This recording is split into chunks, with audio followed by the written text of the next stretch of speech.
Welcome back, guys. Slybacon here. We had a real interesting matchup last night on the stream, so I saved the replay and we're going to have a wee watch of it again now. This is against Riggs. Riggs is a very, very good player. I've come up against him quite a lot and the matches are always really interesting, so, mad props to him for always bringing his A-game. Let's go through the armies that we've brought. If you're not sick of this army yet from last night's stream, give it a week and you sure soon will be, because I'm going to play it a lot. I absolutely love this army. Right, so we're starting off with a unit of Orc Boy Chariots. We've got the Hammer of Gork. We've got six units of Golden Spears forming my front line of varying ranks. We have the Warlord's Boys, Night Goblins, of course, with their lovely armor-piercing damage, or the Sunder armor. It is not actually armor-piercing. We've got a Giant. We've got the Ragnarok Queen. We have the Night Goblin War Boss on a Squig. We've got two Night Goblin Big Bosses on their Spiders. We've got the Rusty Arrows, and we have the Night Goblin Shaman with Sneaky Stabbing and Itchy Nuisance. Now, Mr. Riggs has brought one cannon. He's brought 2 units of Thunderers. He's brought, I believe, 6 units of Dwarf Warriors, which are interweaved here with 4 units of Longbeards. We've got 2 units of Longbeards in the front line. We've got 2 units of Longbeards in reserve. We've got 2 units of Longbeards with great weapons. We have a Rune Lord with all of his lovely buffs. And we've got 2 Runesmiths with all of their lovely buffs.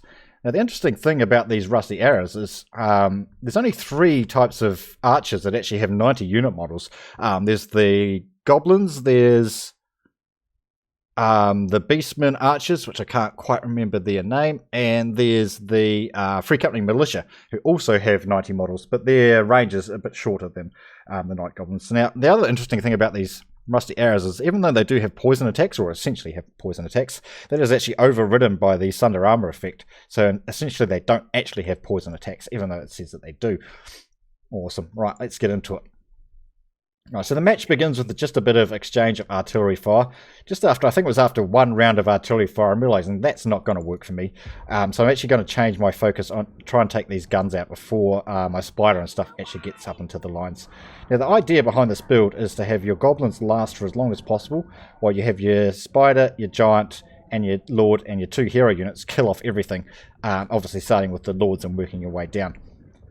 That's the whole idea behind this build, and so far I haven't seen anybody being able to counter it. It's worked in every match that I've tried it with. I absolutely love this build. I'm actually sneaking these guys up here as well. He can't see these because these guys actually have stalks, so even though we're not attacking his rock lobber, his rock lobber is actually... Oh, we might actually be able to see it here. Might actually get a shot off. Does come in here, destroy this. Ah, there we go. Lovely. Alright, keep an eye on those Rusty Arrows. They're sneaking up to try and take that cannon out. Oh, that one missed. Come on, get this one in there, boy. There we go. Beautiful. You see his unit's down to 3/4. Watch these Rusty Arrows. Look how fast they just destroy this cannon. Now, of course, he's realised this is going on, and he's pulling his units of Dwarf Warriors over this way to intercept. Unfortunately for him, my line's actually going to stop them before they can get to my Rusty Arrows, and we are actually going to be able to take out this cannon, which is awesome. Yeah, look how fast that cannon goes down. That Sunder armor is so good. As you can see, it's actually dropped his armor down to 8, which is absolutely ridiculous. Can we get our eyes on this charge? Of course, most dwarves have charge defense, so it's not going to do a massive amount of damage, but it still did quite a decent amount. Oh, we've just pushed through, riding up the hill. Oh, they're all back up. And they're just going to eat another charge. Now, unfortunately, my chariot actually gets stuck in there, which is a bit unfortunate. Right, so we've got our spider on top of the Rune Lord, and we're going to be pulling over the rest of our Lord killing squad here. Here comes the Giant. Night Goblin Boss is coming, and the 2 Goblin Big Bosses are coming as well. He's popped his damage resistance, so he's got 22% damage resistance on at the moment. But I believe I counter that very shortly by popping. Here we go. Let's see, the Sneaky Stabbing or Itchy Nuisance. I believe it's Sneaky Stabbing. Yeah, it is. There we go. Sneaky Stabbing. Where's that Rune Lord gone? Where is he? Can't see him. He's too small. There he is. Right, watch how fast this guy goes down. Giant's hit him once. We've got Sneaky Stabbing, we've got all the Lord buffs on top of it as well. Warg and Stand Your Ground for extra attack and melee defense and leadership, etc. All the good things. Look how fast this Rune Lord goes down. I mean, they're not the most sturdy heroes in the world, but jeez, they drop fast. They absolutely drop fast. As soon as that 22% weapon damage, 22% damage resistance came off, he just drops like a stone. Right, now, my thinking is I want to get rid of his Lord now, so I need to pull my guys over this way. He actually does a really good job here. He pulls his Lord out the back here. So I actually be able to get on top of him very quickly. Right, there we go. Right, and I get my chariot out of there too. My chariot's going to come up here and try and take out the rest of these guns before they do too much damage to us. The Lord over here, chasing off and hopefully going to kill off the last of that Rune Lord. Come on, guys. All out. Go over this way. Oh, yeah, we actually dropped some spiders on his Lord over here to try and keep him there for me. So when I do try and actually push through here, we can actually do that. Now, he's done a good job here. He's actually tied up 3 of my units with one of his Dwarf Warriors there, which is fantastic. There we go. Spiders are in. Go, spiders! Kill them! Kill them! Oh, charge over the back. I missed it. Oh, watch those dwarfs fly. Now, we're not going to be able to kill these guys off with the chariot, but all we're doing is stopping these missile units from actually being able to fire in on us. Which is fantastic. Right, that Rune Lord. Oh, he's still alive. I think we're going to get it. Yeah. Oh, he just died. He just died. Right, you get out of there and come back here.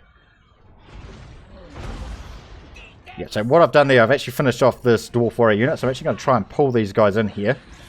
Just to stop all this infantry of his from tying down my Lord squad, because I want my Lord squad to get over here and kill his Lord. That's the whole plan. I've got his other Rune Lord here tied up with 2 units of spears, which is great.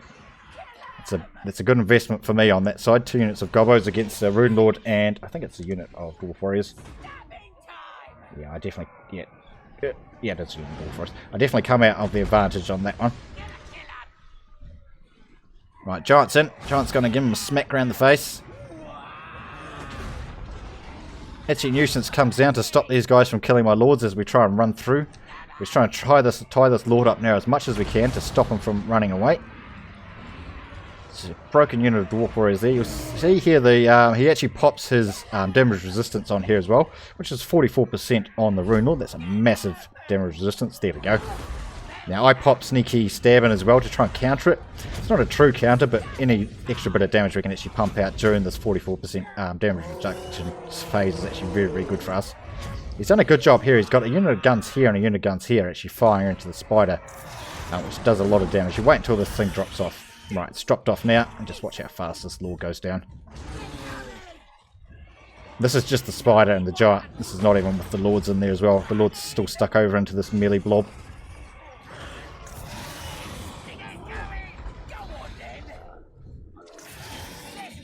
Die. And here comes all the lord buffs, which will signal the end of his Rune Lord. And down he goes. Now, our last big target, of course, is his last Rune Lord, so we are going to be trying to push through here and get on top of that. Unfortunately, like I said, he did a real good job here with having this unit of guns over that side and unit of guns this side, just peppering the spider as they're trying to run across.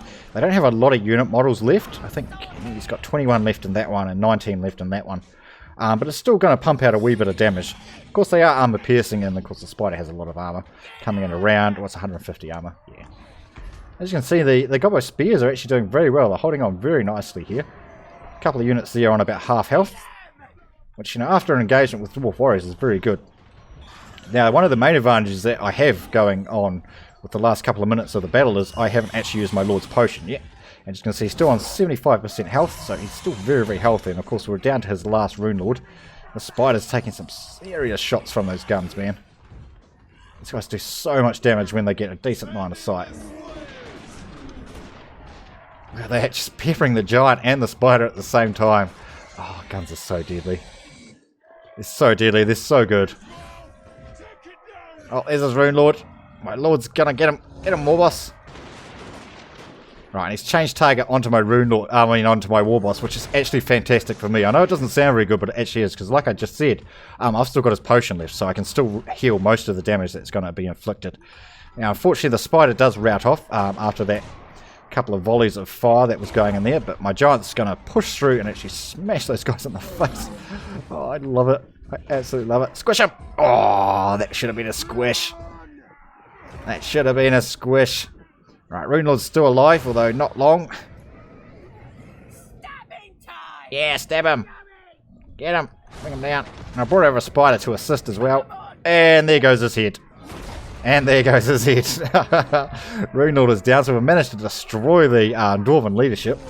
Now just left to the lower level troops, which Dwarf Warriors are very, very good when they're backed up by the Rune Lords, but by themselves they're not that strong of an infantry unit. Obviously stronger than Gobbos, but not really suited for fighting giants and stuff. And as you can see, we're just starting to chew our way through these guys really, really quickly. Spider's coming back too. Right, we're still getting peppered by his guns. Like I said, he's done real well to keep these guns in the battle. Really impressed with that. I believe this does break very, very shortly. Right, as you see, my lord's now on about half health. We've just popped some buffs on him. And once I actually bring him over back this way to engage back into this line, I actually pop his potion just before he runs in there, and that actually brings him back up to near full health, which is fantastic. As you can see, I've kind of got him pincered here. I've got my main damage dealers on this side, basically. Ooh, that one. Main damage dealers on that side. I've got my weaker units on this side. Popping some itchy nuisance, throwing these guys into battle. My artillery's actually out of ammo, which is great. It's always good when you get to the end of the battle and your artillery's just out of ammo. They're not destroyed. Here we go. I think we're going to pop it now. Yeah, there we go. We've popped it. As you see, his health slowly going back up there. Spider's come back. She's realised we're actually winning the battle, so she's going to come back and have a last feast before the end of the fight. Get in there. We'll finish off with some lovely shots. Ah, we didn't get a chance. Okay, awesome.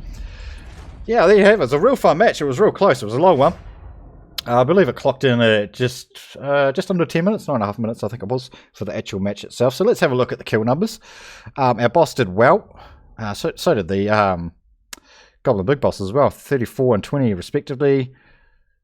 A lot of damage on the Gobbos. That's really good.